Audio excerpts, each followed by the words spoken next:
Guys, what happened to us? A 2 to 3 week break. I don't really know if it was 2 or 3 weeks. Without a pay-per-view fight. Then we go into Saturday and we go, yes, it's finally here. And this is what we get?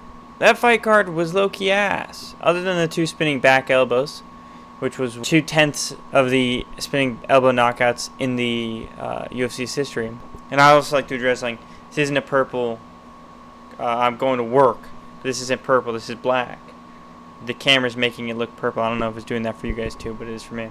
But let's talk about it. Chase Hooper. Was there a hype train behind him? I wouldn't consider that there was a hype train behind him. I think he was an incredible wrestler. I think he's great at it. And I think that kind of showed that he's not very good at striking. His striking is not ready for the UFC. Thankfully, his wrestling is. And I think he maybe lower level UFC for sure. I think that goes without saying because he's survived long enough. But he's going to have a lot to go back with. The entire round was pretty bad, and he got caught and finished. I feel like he could have done more on the ground when he went down. I feel like he just stood there and he let the ref stop the fight. Tim Elliott versus Kai Asakura. Everyone was thinking the same thing, and now everyone hates Kai Asakura, and I think that makes sense. Kai Asakura absolutely should be expelled from Japan. Let's think about it. He was dominating on the feet. Tim Elliott looked like a fool out there. He looked like a damn fool the entire fight. And I know you guys agree with that. He looked like a fool the entire fight. He has no striking. He was going for this weird counter puncher angle, but not really, while trying to be odd enough to make him feel weird about what he was doing. And it was working because no one expected anything out of that fight. I think everyone expected him to lose or get knocked out.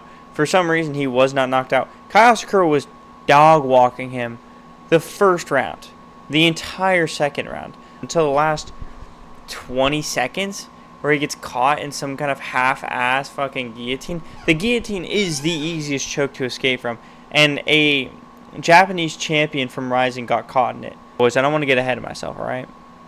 I'll be in Japan pretty soon. I don't want Kai Asakura to come beat my ass. God knows he will. God knows he could. It's a very small island. All I'm going to say is I'm disappointed in the performance and the effort. I think there was so much more he could have done to avoid that situation, and I think he should have ended that fight early. He apologized on Instagram. They always do. But I'm going to go there. I'm going to make sure everything's all right. I'm going to teach him a couple things. He has no wrestling. He has no grappling. He has been finished in both his UFC fights. Everyone has trouble when coming from a different promotion, going to the UFC. Everyone, and this doesn't exclude champions, the only person who has had success in the UFC is a personal favorite of mine. And the winner, Michael Page, I feel like he could have ended that. I think he was doing a little too much. I don't think, especially against Jared Cannonier, I think his win over Shara Bullet, Michael Page's MVP's win over Shara Bullet, was a definitely bigger win than over Jared Cannonier, because Shara Bullet had a hype train, and Cannonier's 41. Cannonier still has crazy knockout power. He's still an incredible fighter. And MVP's old himself, but he moves young. He moves great. So, P moves like a 25-year-old. He's insane. He has great movement, and for his age, he's a phenomenal fighter. And I think he's not done yet.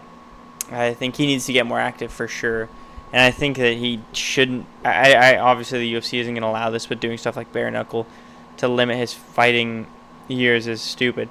He's been in the UFC for a good amount of time now, where we could fully call him a UFC fighter, especially seeing the success that he's had in the UFC. So I'm happy about that. One thing I would like to see these fighters coming from different promotions when it comes to their first fight in the UFC. I would like to see them fight each other a little bit. Maybe someone who, Patchy Mix, say someone new comes in that same weight class.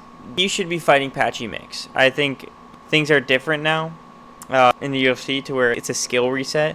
Because look how everyone fights when they come from a different promotion. It's a skill reset. Because they all suck, except MVP for some reason. So I think we should see something with that. See them fight each other. Because then it's the best of both worlds situation. Geoff Neal versus Carlos Prates. I think that the thing about that fight was everyone was expecting a really wild outcome. I knew Carlos Prates was going to win. I'm not really a big Geoff Neal fan. I think he's great. Obviously, I think every UFC... Listen, if I have something bad to say about a UFC fighter, it's going to be followed up with, I think they're great. Because they're a UFC fighter. You're in the UFC, you're great. But I think it was kind of obvious that Carlos Prates was going to win. And it was a great night for the fighting nerds. And for some reason, everyone was calling for their friends to join the UFC. Guys, if you're a fighter and you're good at fighting, you'll probably be in the UFC. We don't need to... What is this fast-tracking business? I might as well get in that fucking octagon after someone fight, pay someone to go, hey, let my boy in. And I'll say, what? Alright, fine, Dana, nice to meet you. I'm cool. That's what I'm going to do, actually. But nevertheless, I'm sick of that shit. They're going to be in the UFC. I don't need fucking Carlos Prates or whoever else was doing that going, get this guy in the UFC. Sign up, bruh. If you're that good, they will let you in. No one needs someone to come over and be like, let me in the UFC. I don't even want to relate it to anything. That's like going to a party and being like, just showing up at the fence with your friend who's inviting them going, let my boy in, he's super cool. Bro, why'd you bring him here? You couldn't text me before? You couldn't... We call you every Tuesday. We have a conversation once a week. Or we have a conversation once a month. You couldn't bring it up on the phone? Oh, you needed the attention on you. It's kind of nice that they put the attention on someone else after getting a big win. So, you know what? Yeah, I changed my mind. You win. You get it. Let him in. Come on. Everyone. Come fight for me.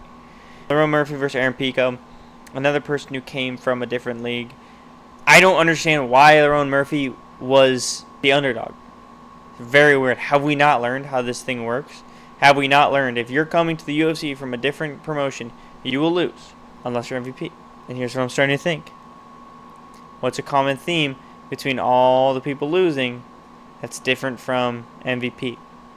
Drop that in the comments. I can't say it out loud. I can't say it. But did anyone think Lerone Murphy was going to lose? Raise your hand if you thought Lerone Murphy was going to lose. Raise it if you thought he was going to win. Raise your hand if you thought he was going to knock him out. I didn't think that. I think Lerone Murphy's kind of a boring fighter. But that was dope. And apparently he got shot 10 times. So someone go shoot his ass again. Let's see. Or mute that. Someone go shoot Aaron Pico.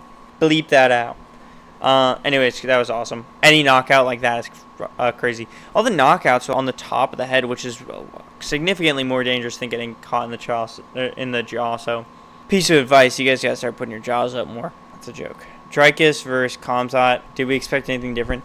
I think the only thing that would have made that fight better is if someone got finished.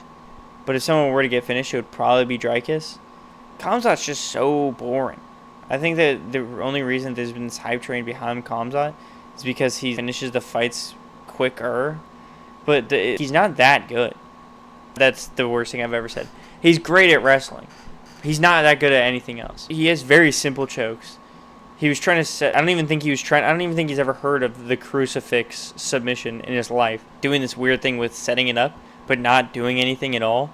And Drake, they were just humping the leg competition. Who can hump the leg the hardest competition. Which was very boring. It was a very boring fight. And I know you're going to say, oh, then go watch boxing, go watch this. That's true, but wouldn't I just watch wrestling if I just wanted to see some big Russian guy wrestle this guy for 25 minutes? I sat there all 25 minutes. It was probably 10 o'clock. Been watching since 4. Tired. Wake me up. Let me have some fun.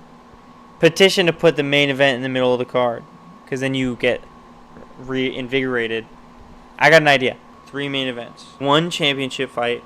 1 main event. Just like fan voted. And then 1 fan fight. Put 2 fans in the octagon. Put him up against a guy that just lost by knockout. And see how he does. If he loses the fight, he gets his contract cut. But if he wins, the other guy has to come back out and fight again that he lost to. And if he loses twice, someone's got to end him right in the middle of that octagon. Anyways, we don't really got much else going on. Johnny Walker's fighting in China. That's great. Hopefully we could get an interview with him. Little thing. Brian Ortega versus Aljo. Sergey Pavlovich versus Costa. Nothing crazy, but we're excited for anything UFC related. I'll see you guys later. We're going to make a fun video soon.